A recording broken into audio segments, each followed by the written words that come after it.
that it seems to me.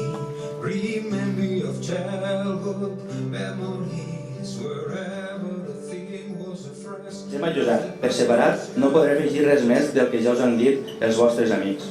De tu, Gemma, dir-te que lo de parlar no t'agrada, però un estafarderit en tu mai es fan pesades. I Josep, què dir, lo de parlar no és necessari per a tu. En poques paraules n'hi ha prou, però sempre acertades. Ets un gran tio. Com deia, per separat sou genials, però quan esteu junts, ho milloreu. Feu que el rato que estem amb vosaltres es faci curt i tinguéssim ganes de més.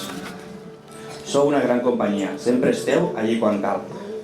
Jo només puc donar-vos les gràcies per deixar-nos formar part de la vostra història. Los tres junts sou una gran família. Espero poder seguir disfrutant molt de temps amb vosaltres. Gràcies.